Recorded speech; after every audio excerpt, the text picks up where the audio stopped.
మన ఏడుళ్ల బయ్యారంలో కూడా ఒకప్పుడు సినిమా హాల్ ఉండేది అని మనకు మాత్రమే తెలుసు. కానీ ఈ వీడియోతో అందరికీ తెలిసేలా చేద్దాం రండి. ఇదే మన ఏడుళ్ల బయ్యారం సినిమా టాకీస్. పేరు శ్రీ వెంకటేశ్వర టాకీస్. బయ్యారం ఈ చుట్టుపక్కల గ్రామాలన్నింటికి ఇది ఒకటే సినిమా హాల్ గా ఉండేది. ఇప్పుడు ఎలా ఉందో ఒకసారి చూద్దాం రండి. నేను తీసిన అశ్వాపురం టాకీస్ వీడియోలో ఈ ఏడుళ్ల బయ్యారం టాకీస్ వీడియో కూడా చేయమని ఒక బ్రదర్ కామెంట్ చేశాడు. బ్రదర్, ఈ వీడియో మీకోసం కూడా అండ్ మన బయ్యారం పీపుల్ అంతా కూడా ఈ వీడియో చూసి తమ జ్ఞాపకాలను గుర్తు చేసుకుంటారు అనుకుంటున్నా. ఈ బెల్ మోగిందంటే టికెట్స్ ఇస్తారు కదా, అయితే రండి వెళ్ళి టికెట్స్ తీసుకుందాం. ఈ హాల్ కి ఇదే టికెట్స్ ఇచ్చే కౌంటర్. మీలో ఎవరైనా ఈ హాల్లో సినిమా చూస్తుంటే టికెట్ ప్రైజెస్ ఎలా ఉండేవో, ఈ హాల్లో రోజుకు ఎన్ని ఆటలు వేసేవాళ్ళో, అండ్ ఈ హాల్లో చివరిసారిగా ప్రదర్శింపబడిన చిత్రం ఏదో మీలో ఎవరికైనా తెలుసా? తెలిస్తే కామెంట్ చేయండి. ఇప్పుడు ఈ హాల్ ని గోడౌన్ గా చేసి వడ్ల బస్తాలు కుడుతున్నారు.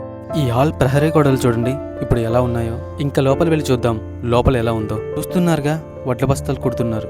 ఇదే నేల టికెట్ ఎంట్రన్స్. ఇక్కడే మనకి వెండితెర కూడా దగ్గరగా ఉండే ప్లేస్. దాన్ని కూడా చూసేద్దాం ఇప్పుడు ఉందో లేదో, అసలు ఎలా ఉందో అని. ఇదిగో ఈ కనిపించే ప్లేసే వెండితెర ఉండే ప్లేస్. చూడండి అక్కడ ఏమీ లేదు, ఖాళీగా ఉంది. కానీ తెరకు సంబంధించిన ఐరన్ ఫ్రేమ్ ఒకటి ఇక్కడ కనిపిస్తుంది మనకు. నేల టికెట్ నుండి బాల్కనీ మధ్యలో ఈ విధంగా 2 గోడలు కట్టున్నారు. ఇప్పుడు మనం రిజర్వ్డ్ ఎంట్రన్స్ లోకి వెళ్ళి చూద్దాం. ఈ టికెట్ ప్రైస్ 9 రూపాయలు.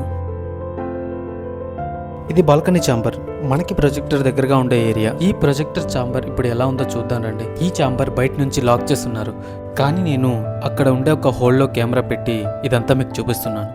ఈ ప్రొజెక్టర్కే రీల్ వేసి మనకి మంచి మంచి సినిమాలు చూపించేవాళ్ళు. చూస్తున్నారుగా, ప్రొజెక్టర్ ఇప్పుడు మొత్తం దుమ్ము పట్టేసి బూజు పట్టేసి ఎలా ఉందో. నాకు తెలిసి ఇందులో మంచి మంచి సినిమాలే ప్రదర్శింపబడి ఉంటాయి అనుకుంటున్నా. ఈ సినిమా హాల్కి సంబంధించి కొన్ని పాత వస్తువులు హాల్ బ్యాక్ సైడ్ నాకు కనిపించాయి. అవేంటంటే ఇవేనండి, ఈ పాడైపోయిన కుర్చీలు. ఇవి బాల్కనీ సీట్స్ అనుకుంటా. సో ఫ్రెండ్స్, ఈ సినిమా హాల్తో మీకు ఏమైనా తీపి జ్ఞాపకాలు ఉంటే కామెంట్స్లో పంచుకోండి. అండ్ ఈ వీడియో కనుక మీకు నచ్చితే లైక్ చేయండి.